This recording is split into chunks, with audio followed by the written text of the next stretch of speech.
Bonjour à tous, bienvenue dans notre webinaire aujourd'hui sur l'identification des fuites et les enjeux dans les systèmes fluides de ces fuites qui sont repérées.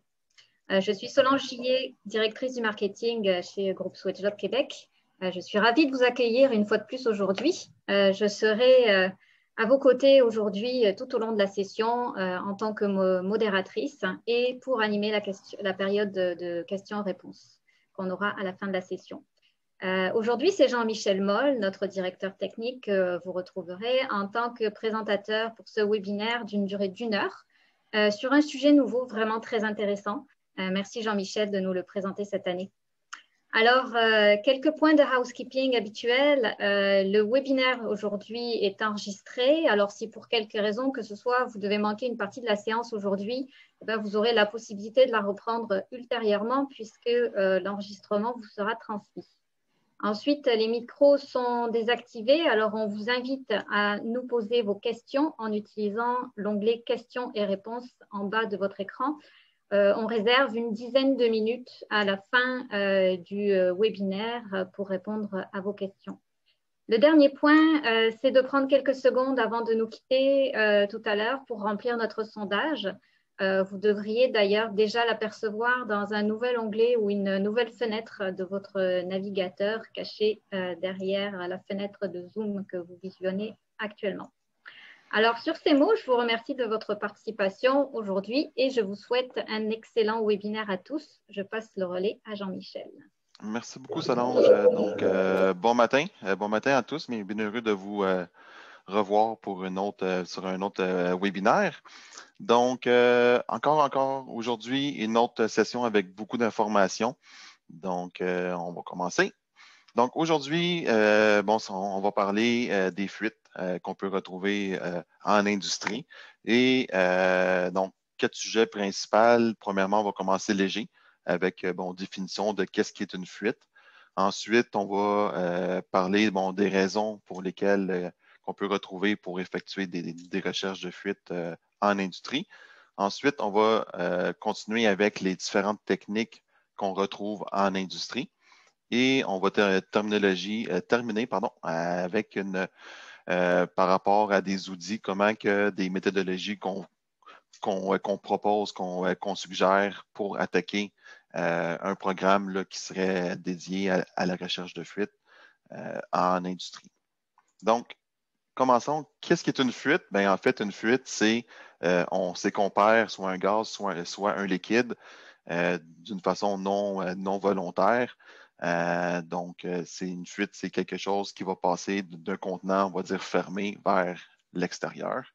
Il existe 3 types de fuites. Donc, les premières, fuites réelles, fuites virtuelles et fuites par perméation. Donc, pas mal certain que fuite réelle, pas mal tout le monde l'a déjà entendu parler. Virtuelle, je ne sais pas si tout le monde a déjà vu cette terminologie-là. Et ensuite, par perméation, ceux qui ont déjà suivi là, les webinaires sur les boyaux, sur les flexibles, j'en ai déjà parlé, mais on va les revoir aujourd'hui.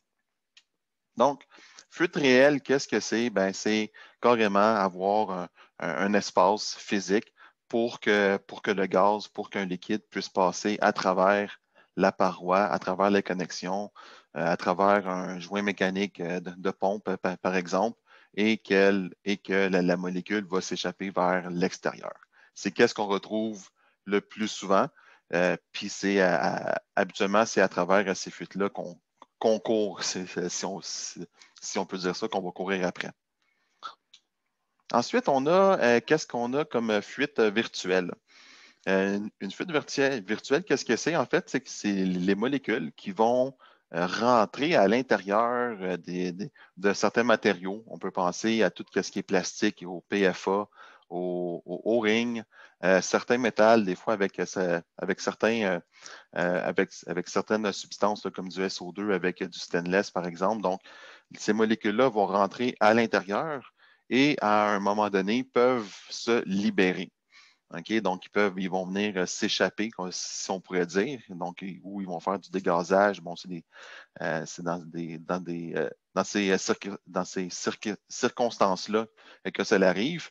Et disons que vous avez une machine qui analyse ces molécules-là, donc ça peut venir fausser les résultats de la machine. Donc, à ce moment-là, est-ce qu'on dit, est-ce que j'ai une fuite, une vraie fuite que j'ai, ou si ces contaminants-là viennent d'une fuite qu'on va dire virtuelle? C'est quand même plutôt rare dans l'industrie générale, qu'on pourrait dire, que lorsqu'on effectue un test de fuite, on rencontre ce genre de fuite-là, mais c'est quand même bon à savoir là, dans certaines expériences ou du monde qui sont plus dans des laboratoires. Donc, c'est quelque chose qui peut nous jouer des tours. Ensuite, on a les fuites qu'on va dire par perméation. Le plus souvent, ça va être avec les flexibles. Les flexibles qui ne sont pas 100% métal. Donc, imaginez que vous avez un flexible avec un cœur qui va être en téflon, en plastique ou un boyau en caoutchouc. Mais il va y avoir certaines particules qui vont pouvoir s'échapper par là. Donc, ils vont carrément passer à travers la paroi qui va être qui est poreuse. Donc, quand vous faites un test de pression, vous pouvez perdre quelques PSI à travers de cette façon-là. Pardon. De cette façon-là, et ensuite, là, vous pouvez passer beaucoup de temps à essayer de trouver la source de perte de pression, mais c'est le phénomène de perméation qui s'effectue. Avec des liquides, qu'est-ce qu'on peut voir à l'occasion? C'est que c'est le liquide qui va suinter à travers le flexible. Donc, c'est des choses aussi qui peuvent arriver. La fuite, lorsque vous avez une fuite, elle va être, habituellement, on va la mesurer par une unité de volume, par une unité de temps. Donc, c'est pour ça qu'on va dire litres par minute, centimètres cubes par seconde, etc. C'est sûr aussi que lorsque vous avez de la pression, vous allez perdre, si vous avez une plus grande pression, vous allez perdre plus du fluide que vous voulez conserver. Donc, c'est pour ça que dans certains cas, il faut faire des conversions en fonction de la pression. Mais c'est ça. Donc, le débit d'une fuite, c'est une unité de volume par unité de temps. Assez basique comme information, mais bon, je voulais quand même en glisser un mot. 4 raisons pour effectuer des recherches de fuite. Mais les raisons majeures, ça va être au niveau de la réglementation, l'environnement, sécurité et les coûts qui sont reliés aux fuites. Donc, si on tombe du côté de la réglementation, à travers le monde, les gouvernements mettent en place des règles, des règlements, des lois par rapport aux émissions fugitives, puis aussi aux gaz à effet de serre. Donc, c'est pour ça que dans certains types d'entreprises, ils vont vouloir détecter ces fuites-là pour ensuite pouvoir émettre des rapports pour dire aux autorités locales ou fédérales, dire, moi, mon usine, je respecte les normes, donc je n'ai pas à avoir à payer des pénalités ou non. Donc, c'est une des raisons qui existent là, pourquoi que des recherches de fuite sont effectuées. Je ne veux pas tomber dans les réglementations, c'est assez complexe, c'est assez lourd là, comme document à comprendre, mais il existe là, ça, des réglementations. Petite note par rapport aux émissions fugitives, je ne sais pas si tout le monde a déjà entendu parler de ce terme-là, mais en fait, c'est toutes les fuites qui sont non volontaires à travers un procédé. Okay? Donc, que ce soit des fuites à travers des pompes, à travers des valves qui sont moins étanches. Donc, c'est ce genre d'émissions-là qui sont recherchées.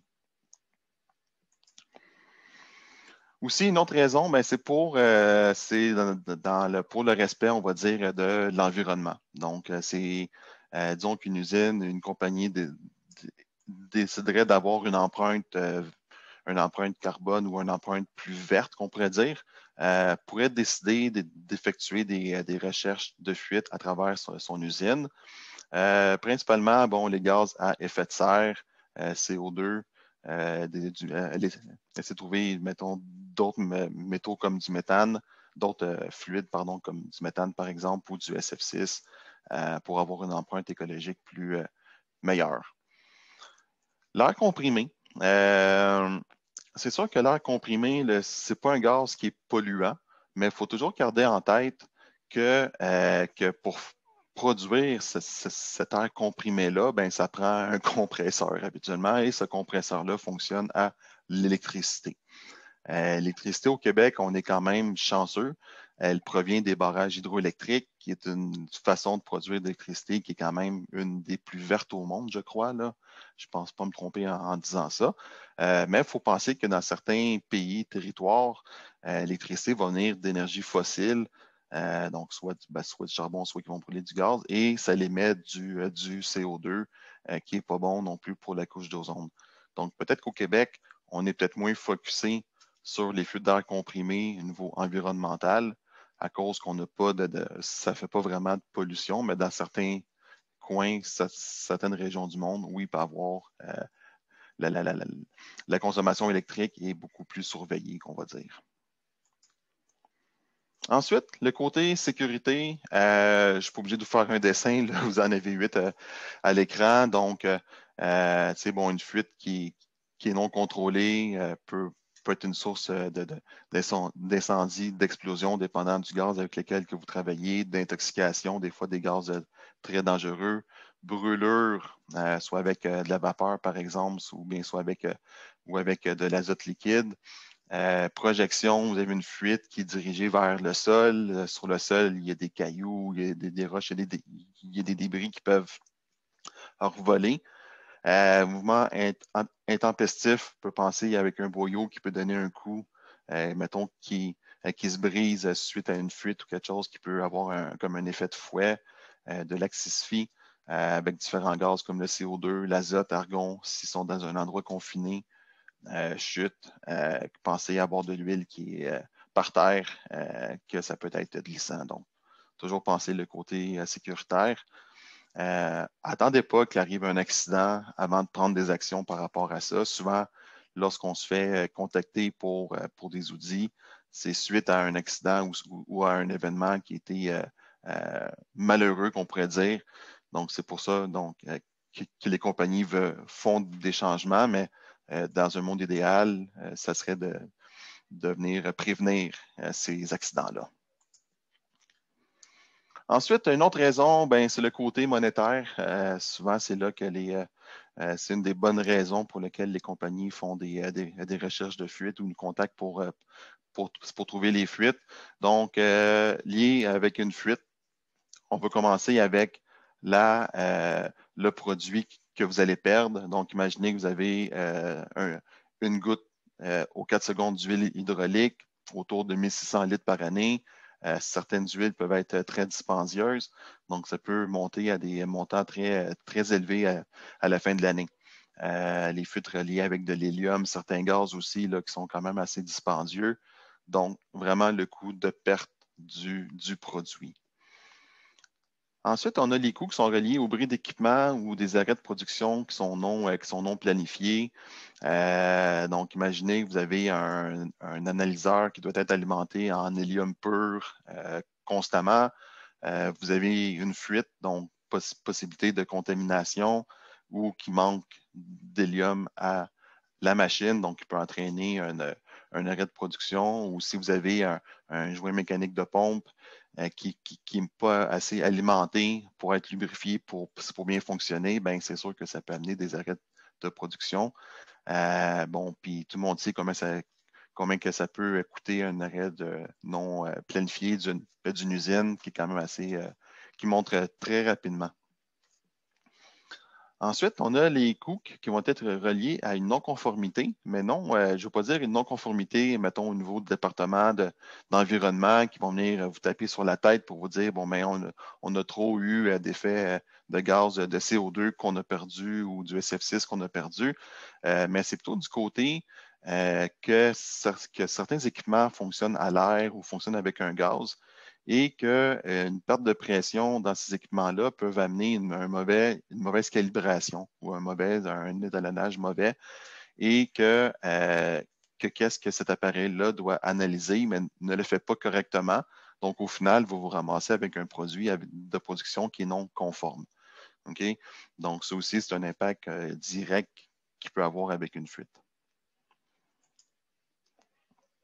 OK, donc troisième volet de ce matin, par rapport à les différentes techniques pour trouver les fuites.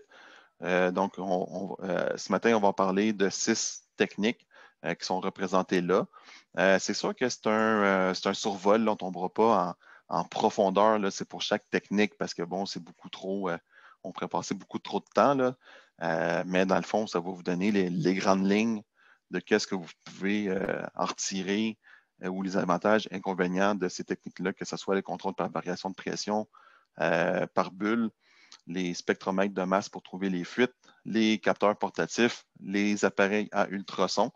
Ça, c'est beaucoup utilisé en entreprise, ainsi que les techniques de recherche par infrarouge. Donc, la première, technique de variation de pression. Donc, grosso modo, l'idée de cette technique-là, c'est de venir pressuriser un montage, une section qu'on veut tester, soit avec un gaz ou avec un liquide. Donc, si on utilise un gaz, ça va être un test de pression pneumatique. Si c'est un liquide, ça va être hydrostatique. Liquide, ça peut être de l'eau, ça peut être de l'huile hydraulique. Habituellement, c'est les deux médias qui sont les plus souvent utilisés. Dans les gaz, soit que c'est de l'air comprimé, soit c'est de l'azote, soit c'est de l'hélium, dépendant du niveau là, de précision qu'on va aller chercher. Petite parenthèse, si jamais vous prenez de l'air, assurez-vous qu'il n'y ait pas d'humidité dedans là, ou que le taux d'humidité soit le plus bas possible là, pour éviter de venir contaminer. Petite parenthèse. Donc, on pressurise l'assemblage, le montage, les pièces qu'on veut venir tester à une certaine pression. Ensuite, on vient isoler cette section-là et on mesure la perte de pression sur une période de temps. La période de temps, ça peut être 1 heure, 90 minutes, 2 heures et peut-être plus, dépendant de ce qui était demandé par votre client ou qu'est-ce que vous avez établi. Il y a peut-être certaines personnes d'entre vous qui font des tests hydrostatiques pour respecter les normes du code B31.3 qui demandent de faire des tests hydrostatiques sur les montages. Qu'est-ce qu'il faut comprendre ou qu'est-ce que la norme est dans l'interprétation de la norme? C'est que ce test-là, à la base, est fait pour venir tester l'intégrité mécanique du système. Donc, on pressurise, puis habituellement, c'est à 1,5 fois la pression de service, puis on vient s'assurer, dans le fond, que le montage est sécuritaire, qui est capable de résister à ces pressions-là. Donc, le montage ne se brisera pas, ne va pas éclater, si on pourrait dire. Donc, c'est vraiment mécaniquement que ça reste sécuritaire. Qu'est-ce que la norme? C'est sûr qu'en faisant ces tests-là, si vous avez des fuites, vous allez possiblement les voir. Mais par contre, qu'est-ce que la norme a dit? C'est que pendant la période du test, vous pouvez continuer à alimenter en pression le montage. Donc, qu'est-ce que ça veut dire? C'est que même si vous avez une fuite, la pompe que vous allez utiliser peut continuer à garder la pression à l'intérieur du système à la pression désirée. Donc, c'est la petite nuance qu'il va avoir avec un test selon le B31.3 ou avec un test de variation de pression qu'à ce moment-là, on va vraiment venir isoler le système. Donc, on n'amène pas une pression continuelle à l'intérieur pour compenser les petites fuites qu'on peut trouver. Ensuite, avantages et inconvénients de ce genre de test-là présente peu de dangers, surtout si c'est un test qui est fait avec un liquide, donc de façon hydrostatique. Si c'est fait avec un gaz, c'est sûr que quand vous compressez un gaz à l'intérieur d'un volume, ben, vous accumulez de l'énergie. Okay? Et si vous avez une fuite ou il arrive quelque chose, cette énergie-là veut sortir, veut se dissiper. Et oui, là, à ce moment-là, ça peut être un peu plus dangereux. Donc, pour la tenue de pression, super intéressant à réaliser. Ça ne coûte pas tellement cher à faire. Comme je disais tantôt, ça prend des valves d'isolation, un manomètre, valve de surpression, valve de purge. Donc, habituellement, c'est le genre d'équipement qu'on va retrouver en atelier. Simple à mettre en œuvre, donc ça ne prend pas grand-chose encore là pour l'alimenter. Et on peut tester l'ensemble du système en même temps. Donc, on n'est pas obligé nécessairement d'y aller par section. Le côté un peu plus négatif, bien, dangereux si l'air ou le gaz n'est pas complètement évacué. Donc, une fois si on a fait un test à l'air ou avec un gaz, il faut venir s'assurer qu'on a dépressurisé au complet le système, qu'il n'y a pas une section qui a été isolée, qui va s'être dépressurisée plus tard ou de façon non voulue. Imprécision, dans le sens que si vous avez une fuite, ben, faut aller la chercher. Et plus que vous avez un gros montage, bien, plus ça va être difficile d'aller la trouver. Donc, vous savez que vous perdez sur l'ensemble, mais ensuite, il faut que vous allez trouver précisément l'endroit précis là, de la fuite. Colmatage par l'eau possible de certaines fuites. Imaginez que vous avez un système à l'air et que vous allez utiliser avec de l'air et que vous venez faire un test avec un liquide, bien, possiblement que les molécules d'un liquide qui sont beaucoup plus grosses peuvent venir boucher ces petites fuites-là. Donc, au moment du test, pas de fuite. Par contre, lorsque vous allez le pressuriser avec le gaz, bien, vous allez trouver des fuites. Okay? Donc, c'est le genre de phénomène qu'on peut retrouver, qui peut arriver. Avec ce test-là, on n'est pas capable de déterminer le débit de fuite si c'est quelque chose qu'on veut mesurer. Donc, ça va simplement nous dire est-ce que notre système est étanche, oui ou non, et non avec un débit de fuite. Test long à réaliser dans le sens que si vous dites que je fais mon test pendant 1 heure, pendant 90 minutes, pendant 2 heures, bien, il faut attendre cette période-là pour que le test se fasse. Toujours oublier de nettoyer et d'assécher l'intérieur du système une fois qu'il a été testé. Surtout si vous utilisez un liquide qui est différent que le liquide pour son utilisation. Par exemple, vous testez à l'eau et vous allez l'utiliser avec de l'huile, ben, c'est important de s'assurer qu'il ne reste plus d'eau à l'intérieur. Même chose si vous faites un test avec un liquide et c'est destiné pour utiliser avec un gaz, ben, il faut s'assurer qu'il ne reste plus de liquide partout. Pris ici que sur des petits ensembles, c'est sûr que plus que le montage est petit, bien, plus c'est facile à trouver les fuites. J'ai vu du coin de l'œil qu'il y avait des questions. On va y répondre à la fin, mais n'hésitez pas à les poser là, au fur et à mesure. Ensuite, on a le contrôle par bulle. Première technique, comme on voit, ben, c'est en immergeant le montage dans un bassin d'eau. On l'a tout déjà fait avec nos pneus de vélo qui avaient une fuite, qui avait un trou dedans, donc on essayait de les trouver. On peut faire la même chose avec des petits montages. C'est sûr que si vous avez un montage qui est la grosseur d'un réfrigérateur, mais c'est plus difficile à bouger et de venir l'immerger. C'est sûr que si ce n'est pas en stainless aussi, là, on ne veut pas venir le corroder, mais bon, c'est des techniques qui existent pour venir tester. Donc, ça va venir faire des bulles.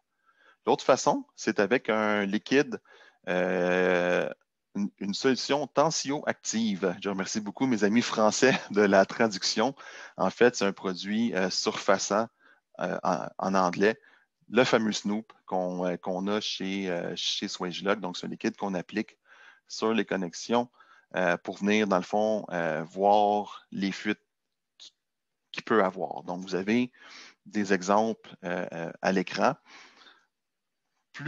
Qu'est-ce qui est intéressant avec ces produits-là? Donc, je parle des produits qui sont faits exprès pour ça. Je ne parle pas des recettes maison que souvent en plomberie générale, on va retrouver de l'eau puis du savon. Okay? Donc, oui, ça marche, mais ça va être pour les grosses fuites. La recette maison.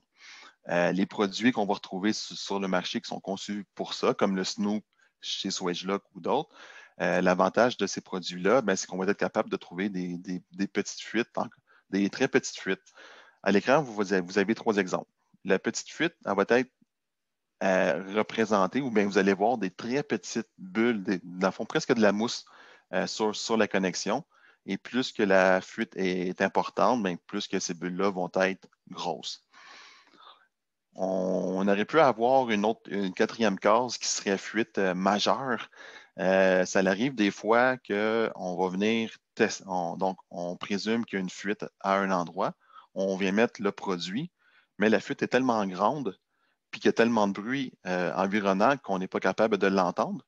cette fuite-là. Donc, le liquide va carrément s'en aller de la connexion. Donc, il va être expulsé très rapidement. Puis, on n'est pas capable d'avoir de bulle. Donc, des fois, ça peut vous jouer des tours lorsque c'est bruyant. Donc, plus que la bulle est petite, plus petite fuite. Et aussi, les produits qui sont dédiés à ça, d'après moi, l'exemple qui était là, les bulles ne sont pas apparues automatiques. Le produit, vous allez le mettre dessus, puis peut-être que vous allez, sur le moment, il ne se passe rien, mais si vous repassez 2, 3, 5 minutes après, les bulles vont possiblement apparaître. Donc, il peut y avoir un délai entre le moment qu'on applique le produit et le moment qu'on voit les bulles apparaître. Donc, même si sur la connexion testée ou sur la section testée, on dirait que c'est sec, en réalité, il en reste toujours un petit peu. Le produit va rester là parce qu'il a été prévu pour ça. Il a été travaillé, étudié, conçu pour travailler de cette façon-là. Donc, une autre technique on va dire, qui est assez, comme, je ne veux pas dire comme archaïque, là, mais qui est assez de bébé fafa, là, mais je m'excuse de l'expression, mais au final, qui est très efficace. De façon ultime, on est même capable de venir quantifier la fuite en fonction de la bulle qu'on voit. Donc, une bulle de 1 cc aux 10 secondes représente 0,1 cm3 à la seconde. Donc, il existe ce tableau-là. Je l'ai mis un petit peu en farce là, parce que c'est sûr que je connais personne qui va attendre 3,2 ans pour voir l'apparition d'une bulle pour une fuite de 0,00001 cm3 à la seconde. OK? Mais de façon ultime, il y a des gens qui se sont penchés sur la question pour pour établir ce tableau-là. Donc, avantage et inconvénient de travailler avec du Snoop ou avec un liquide surfaçable, ben, c'est simple, rapide, peu coûteux, c'est précis, assez précis. Pour localiser des fuites, vous allez pouvoir l'avoir visuellement, vous allez avoir un indice visuel. Vous êtes capable de venir tester l'ensemble au complet d'un coup, donc vous le pressurisez puis vous le passez à travers. Puis aussi, ça permet de voir, de faire la différence entre une fuite réelle ou virtuelle dans certains cas, là, que les instruments de mesure que vous avez là, vous jouent des tours, si on peut dire. Inconvénient, c'est sûr qu'on ne peut pas déterminer un taux de fuite précis. Okay? Comme je disais, j'ai montré le tableau, mais c'est plus un petit peu en farce qu'on pourrait dire, là.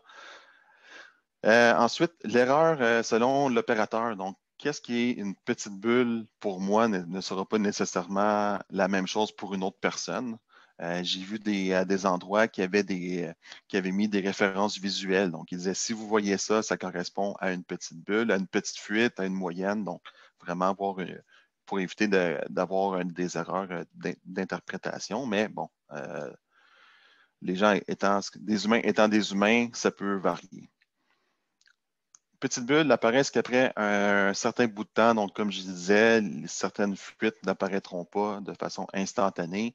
Donc, il faut être un petit peu patient là, dans certains cas. Puis, aussi nécessaire de nettoyer ou de sécher les installations après le test. Si vous utilisez un produit maison, donc l'eau et du savon à vaisselle, on va dire, ou du savon, il est très possible qu'à la fin de votre test, donc vous allez en mettre, et que ça reste gommant un petit peu. C'est normal. C'est le savon qui reste là, qui colle là. Les produits qui sont développés par les manufacturiers vraiment pour ce genre de test-là, il y a la particularité qui va venir sécher sans laisser de traces. Donc, vous allez mettre de ce produit-là. Il va faire son travail, donc il va trouver des fuites ou pas de fuites. Et après un certain temps, ça va être sec, puis il n'y aura pas de résidus sur la connexion. Donc, le nettoyage est très rapide ou carrément inexistant. Donc, l'avantage et inconvénient, recherche par bulle.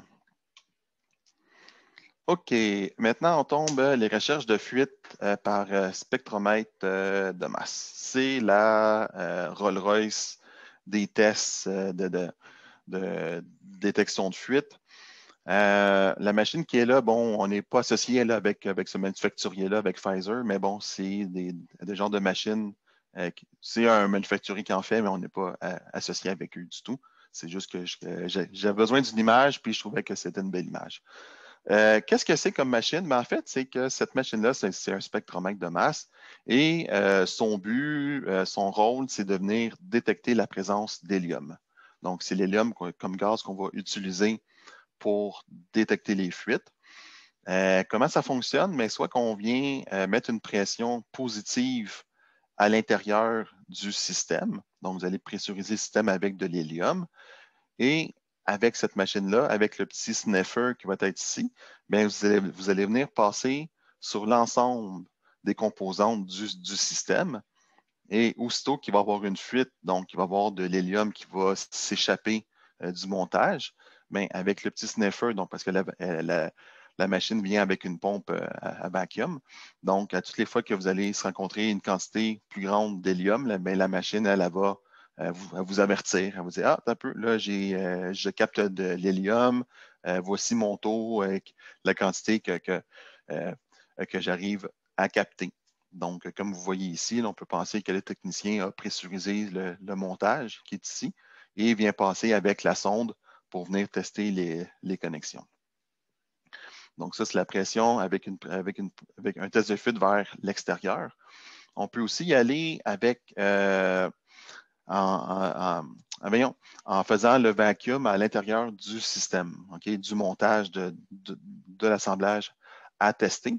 Donc, la machine va venir avec comme je disais, avec une pompe à vacuum. Donc, vous allez connecter l'assemblage à la machine. Puis cette machine-là va tirer le vacuum.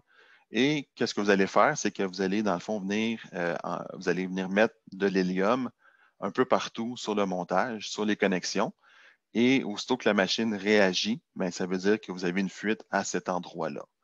Donc, c'est sûr qu'il y a un travail d'investigation. C'est comme jouer avec nos enfants là, lorsqu'ils cherchent quelque chose comme à chaud ou froid, là, où tu es chaud, tu réchauffes, tu refroidis. Mais bon, ça permet d'avoir des mesures là, qui sont extrêmement précises. Dans certains cas, c'est peut-être trop précis pour la nature de l'équipement ou du montage là, que vous allez tester. Comme je disais, il faut travailler avec de l'hélium. Puis, c'est des machines qui sont quand même fragiles, donc on ne veut pas nécessairement les trimballer partout. Excusez-moi. Qu'est-ce que vous voyez là? C'est une machine qui est quand même petite. C'est peut-être la grosseur d'un micro-ondes, pardon. Mais il y en a d'autres qui sont beaucoup plus grosses, dépendant là, du taux là, de vacuum ou de débit que vous voulez tirer dessus. Donc, avantage et inconvénient, évaluation très, très, très précise du débit de fuite. Puis, on est capable de vraiment venir trouver les fuites de façon précise. Inconvénient, matériel coûteux. Ça coûte, écoutez, dans les prix des machines, calculés quelque part, ça commence autour de 30 000 40 000 ce genre de machine-là, et plus, dépendant des options, dépendant des capacités que vous pouvez retrouver. Mais c'est dans ce genre de range-là, de braquettes de prix, plus bon, les formations, plus l'entretien, calibration que vous devez se réaliser avec. Donc, c'est très coûteux, mais très performant. C'est faire des recherches sur le terrain avec ce type de machine-là, c'est un peu fastidieux. Donc, ce n'est pas vraiment des machines qui sont portatives. On va principalement les retrouver dans des laboratoires où qu'on peut, soit que c'est des machines fixes, donc on déplace les montages, ou que c'est monté sur un petit chariot qu'on peut déplacer. Mais amener ça sur une raffinerie, déplacer ça, c'est plus ou moins évident. Ça se fait, mais donc c'est pas trop évident à déplacer. Il existe une autre technologie qui ressemble beaucoup. C'est les petits analyseurs portatifs comme ça. Donc, eux, dans le fond, la machine a une petite pompe à vacuum et avec la sonde, vous allez vous promener puis vous allez venir tester les connexions que vous allez avoir, les valves, les composantes pour venir voir s'il n'y a pas une fuite. du gaz que cette machine-là est designée pour détecter. Ces machines-là vont travailler habituellement avec un gaz unique ou avec deux gaz potentiels.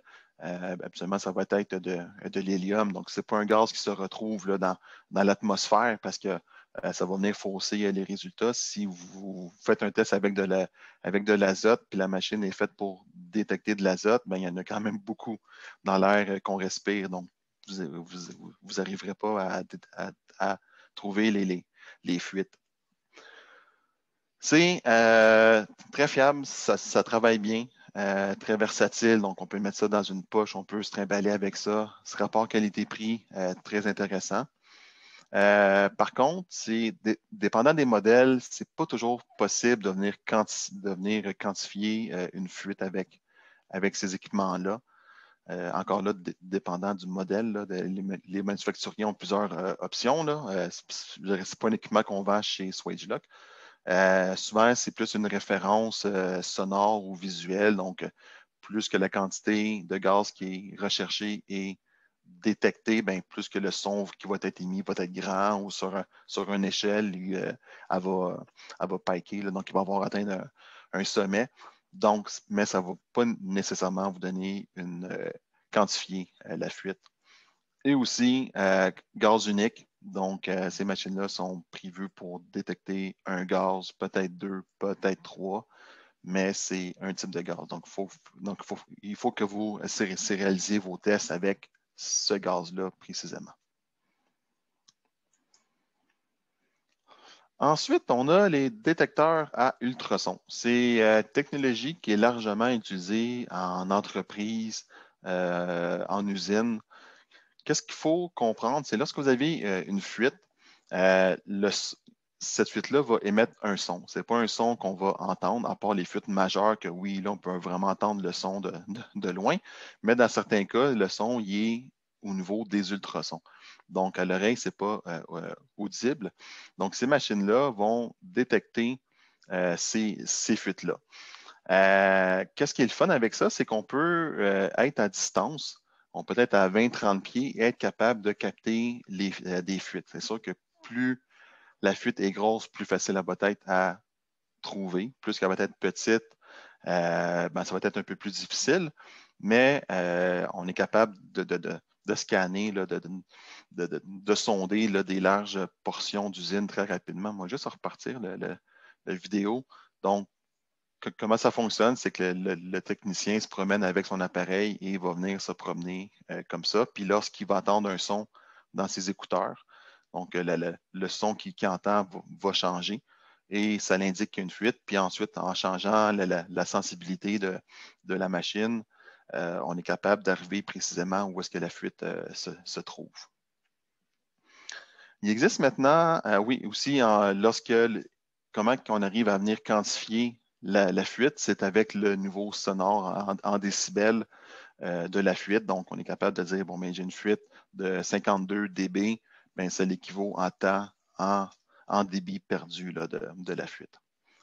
Il existe maintenant aussi une technologie qui jumelle le côté ultrason avec une caméra. Donc, qu'est-ce que l'appareil fait? C'est qu'il va venir juxtaposer la source du son sur l'image. Donc, qu'est-ce qui permet d'être un peu plus visuel? Par contre, ça ne corrige pas les problèmes qu'on va dire d'interférence ou les parasites qu'on peut dire.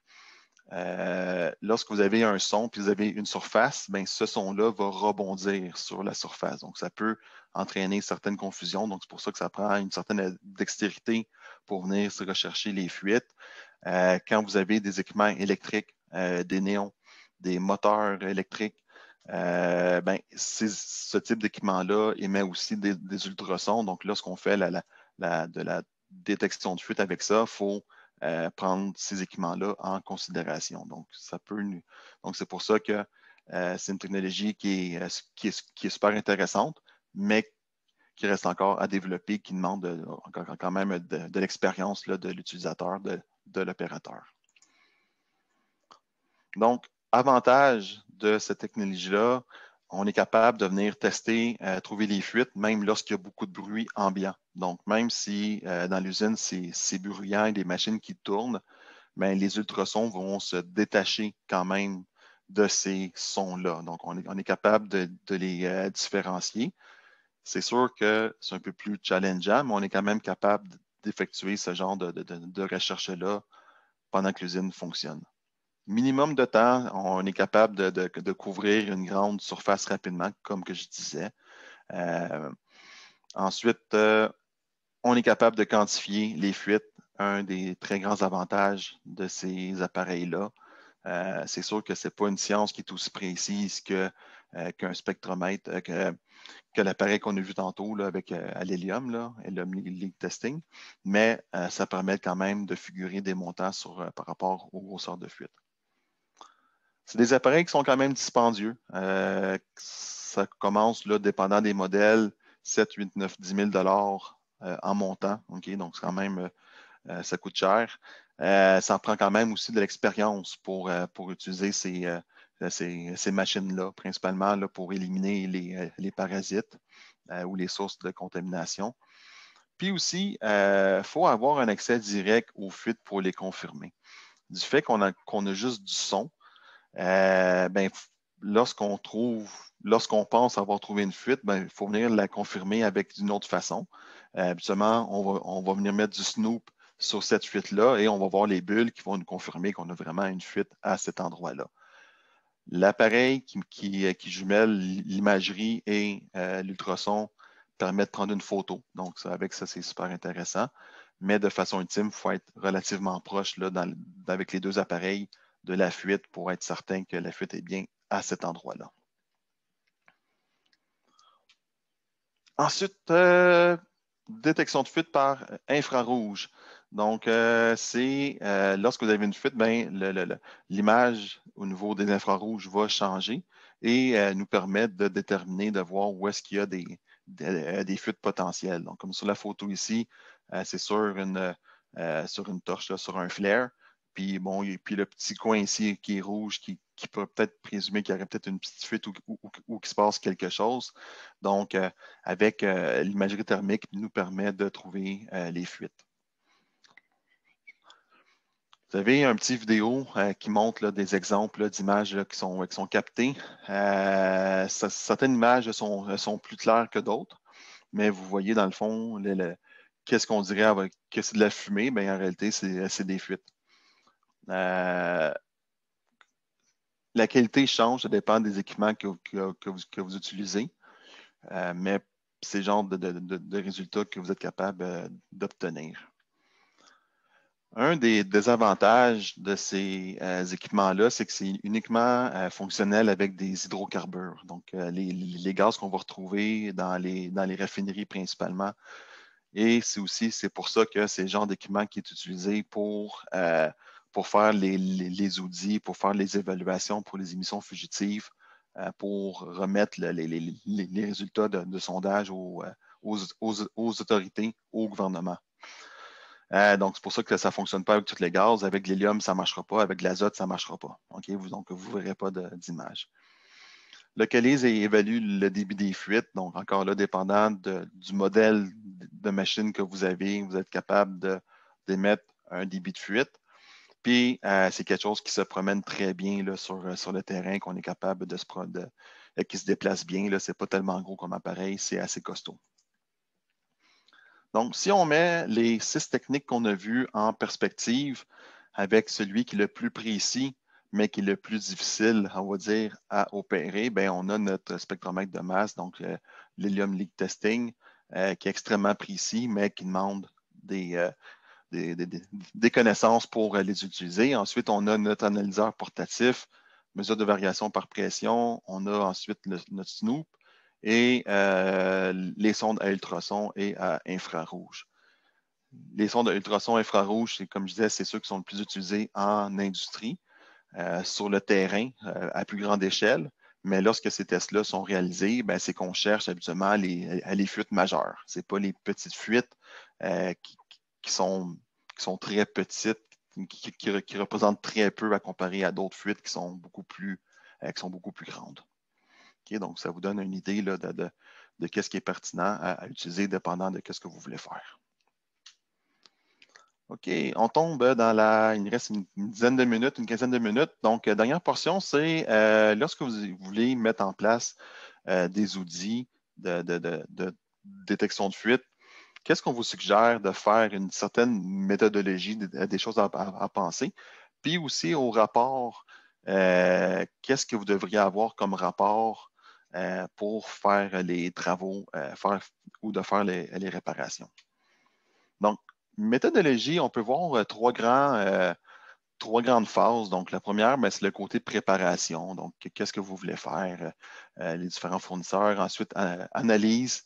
Et ensuite, on a le troisième point qui est l'action. Donc, c'est mettre en place les différentes actions correctives qui ont été énumérées dans le rapport ou par rapport au rapport.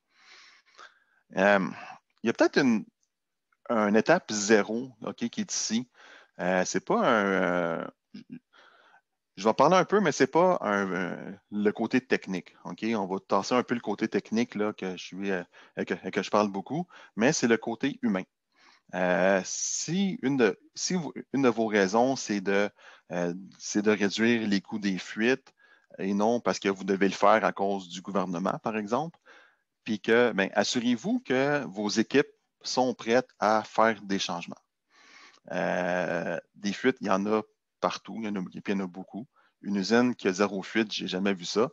Donc, il faut faire des changements, que ce soit au niveau de l'installation, que ce soit au niveau des relations avec les clients, que ce soit au niveau de l'ingénierie, que ce soit avec vos fournisseurs. Donc, il doit y avoir une volonté de ces groupes-là de vouloir changer. Et dans tout projet, le changement au niveau des humains, c'est le côté qui est le plus difficile. Le côté technique, c'est relativement facile, mais les humains changer les habitudes. Donc, avant d'entreprendre un programme d'amélioration énergétique, disons, assurez-vous que tout le monde est on board, tout le monde est partant pour aller dans cette direction-là parce que ça va changer. OK? Donc, je vais juste prendre quelques instants pour fermer la parenthèse parce que souvent, lorsqu'on fait des outils, ceux qui réussissent bien, c'est lorsque tout le monde est engagé dans ce programme-là. Donc, travail préparatoire, définir vos objectifs. Première des choses, qu'est-ce que vous voulez faire? Okay? Savoir vraiment c'est quoi nos besoins. Ensuite, on a évaluer les moyens à mettre en place pour l'outil. Puis, un côté qui est à penser, c'est le côté santé-sécurité. Souvent, les fuites ne sont pas dans les endroits les plus accessibles ou dans les zones que les gens passent ou sont habitués d'aller, qui sont bien protégées. Souvent aussi, vous allez avoir des personnes qui viennent d'ailleurs, qui ne sont pas nécessairement habituées à vos installations. Donc, il faut penser à ces gens-là. Donc, côté santé-sécurité, très important. Ressources humaines, donc c'est sûr que pour l'audit, ça va prendre du monde pour le préparer, pour le suivre, même si vous faites affaire avec une compagnie qui va vous aider. Et ensuite, penser aux ressources pour le futur pour mettre en place les différentes actions correctives. Ensuite, technologie que vous allez utiliser. Donc, en fonction de vos objectifs, ça va dicter qu'est-ce que vous avez de besoin ou de quelle façon vous allez tester vos équipements, vos installations. Ensuite, on va venir faire la recherche sur le terrain. Donc, commencer par un repérage visuel. On sort les PNID, on sort les plans. On essaie de suivre les lignes où est-ce qu'on s'en va. OK, on veut y aller d'une façon structurée. On recherche les fuites, on les monitore, on enregistre les décibels. Si on utilise la technologie par ultrason, on utilise du Snoop. On s'assure que les fuites sont bien localisées et on va venir identifier les fuites avec des tags. Ces tags-là, des fois, c'est peut-être je ne veux pas dire sous-évalué, mais pensez-y. Est-ce que je veux y aller avec un code de couleur, avec des numéros? Des fois, certains tags dans certains endroits signifient quelque chose, donc s'assurer que vous êtes bien en ligne avec ça, avec les procédures internes. Encore dans le côté méthodologie, chez Swagelog, c'est le genre de travail qu'on fait. On est chanceux, on a l'usine qui nous ont développé une application que c'est monté sur une tablette qui est explosion proof, qui permet de prendre les notes, prendre des photos instantanément là, sur le site pour être capable de générer un rapport d'évaluation rapidement. Qu'est-ce que vous devez retrouver dans un rapport de fuite? Bien bon, premièrement, un résumé, l'identification des fuites, c'est sûr. Et ensuite, des statistiques. Des statistiques sur le type de fuite, leur localisation, les coûts qui sont reliés aux fuites. Tout ça, c'est pour avoir que lorsque vous allez prendre les décisions sur je commence à travailler dans quel secteur de mon usine. Est-ce que c'est le secteur A qui est prioritaire ou le secteur B? Mais ça permet de mettre toutes des fois des préjugés, on va dire, sur moi, je pense que c'est le secteur B qui est le plus mal en point. Finalement, avec les chiffres qui sont obtenus suite à l'audit, c'est le secteur A. Donc, on va peut-être commencer à travailler sur le secteur A. OK? Donc, assurez-vous d'avoir des chiffres pour vous appuyer pour prendre des décisions. C'est sûr que vous n'êtes pas capable de faire tout d'un coup.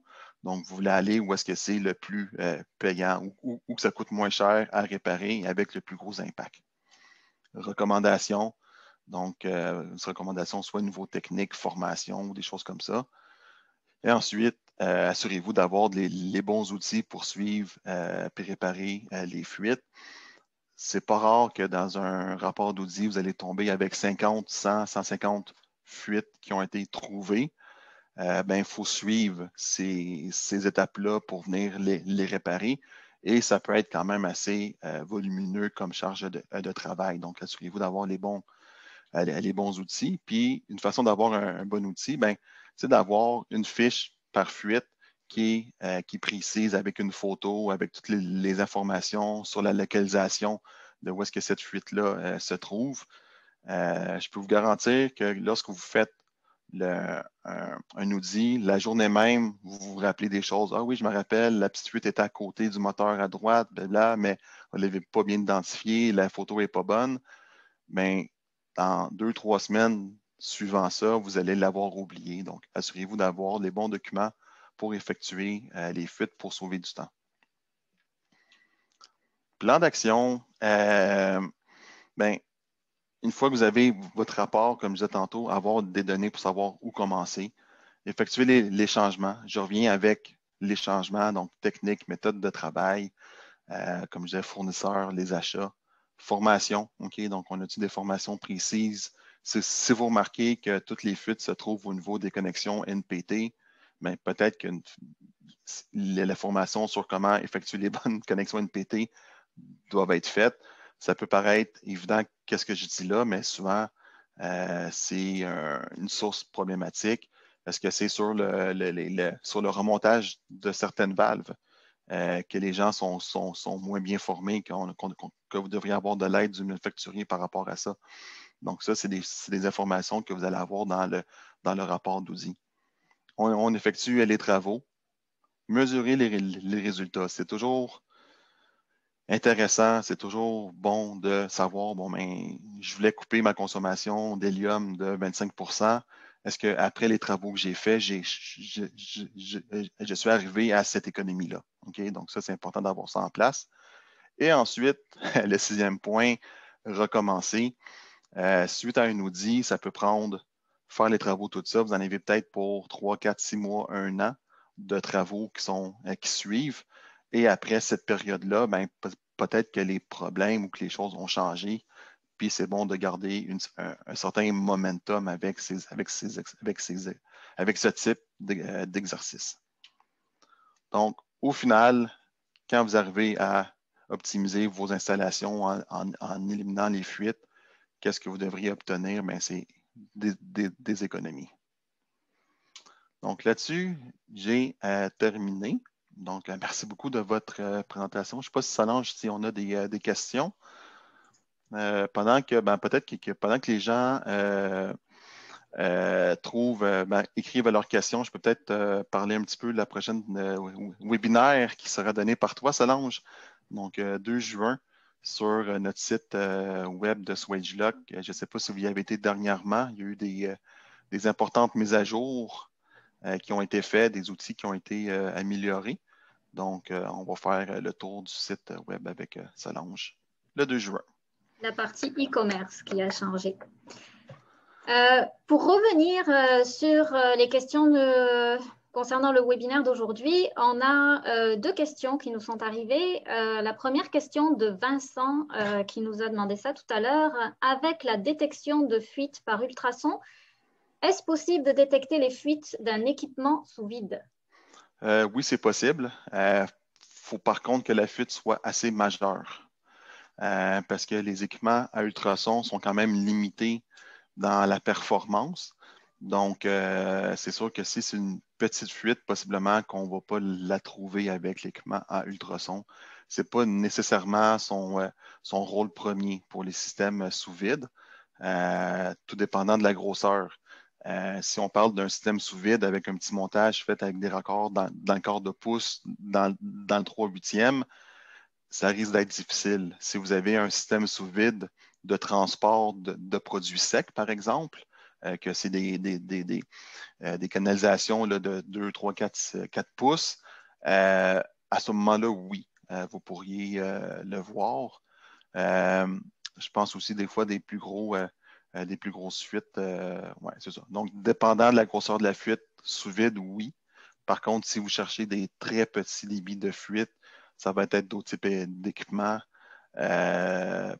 possiblement du côté là, de l'hélium, les tests là, par spectromètre, possiblement. Il faudrait voir qu'est-ce que vous faites comme test sur quel type d'équipement. OK, merci Jean-Michel. On a une deuxième question de Daniel concernant, d'un point de vue de la sécurité, quelle est la pression pneumatique maximale que vous utilisez pour un test de fuite? Du côté SwageLock, on n'est pas limité, mais la barrière, je ne veux pas dire psychologique, mais on arrête autour de 1000 PSI. Au-dessus de 1000 PSI, on demande l'évaluation des ingénieurs à SwageLock pour voir, dans le fond, le côté dangereux du test. Puis aussi la nature du test, qu'est-ce qu'on veut déterminer avec ça. C'est sûr que plus que la pression va augmenter, plus que les équipements de sécurité vont être mis en place. Donc, des plexiglas, par exemple, ou des murs de béton, là, dépendant de ce qu'on veut faire comme test. Mais donc, c'est autour de 1000 PSI, mais on a déjà fait des tests là, à 2-3 000 PSI. C'est des choses qui sont possibles de réaliser. Il faut juste prendre en considération les bonnes pratiques de sécurité. Au meilleur de ma connaissance, j'en ai rien vu du côté de la CNE SST par rapport à ça. Donc, souvent, ça va être des directives locales, on va dire, de compagnie qui vont dire, bon, ben nous, on teste jusqu'à telle pression ou même avec tel type de gaz, okay, pour éviter d'avoir des accidents si jamais il arrive un déversement ou lorsqu'on ouvre ou bien lorsqu'on vient purger, s'assurer qu'il n'y ait pas des risques d'asphyxie dans la pièce. Merci pour ta réponse détaillée, Jean-Michel. Pour le moment, on n'a pas d'autres questions. On est quasiment au bout du temps prévu pour le webinaire. Donc, simplement, je voudrais rappeler de remplir le sondage à la fermeture de votre fenêtre Zoom. Pendant que je parle, je ne vois pas d'autres questions rentrer. Alors, je vais clôturer le webinaire en espérant vous retrouver la semaine prochaine, le 2 juin, pour les informations sur la mise à jour de notre site web. Et je vous souhaite une excellente journée à tous. Merci de votre participation. Merci à tous. Bonne fin de journée.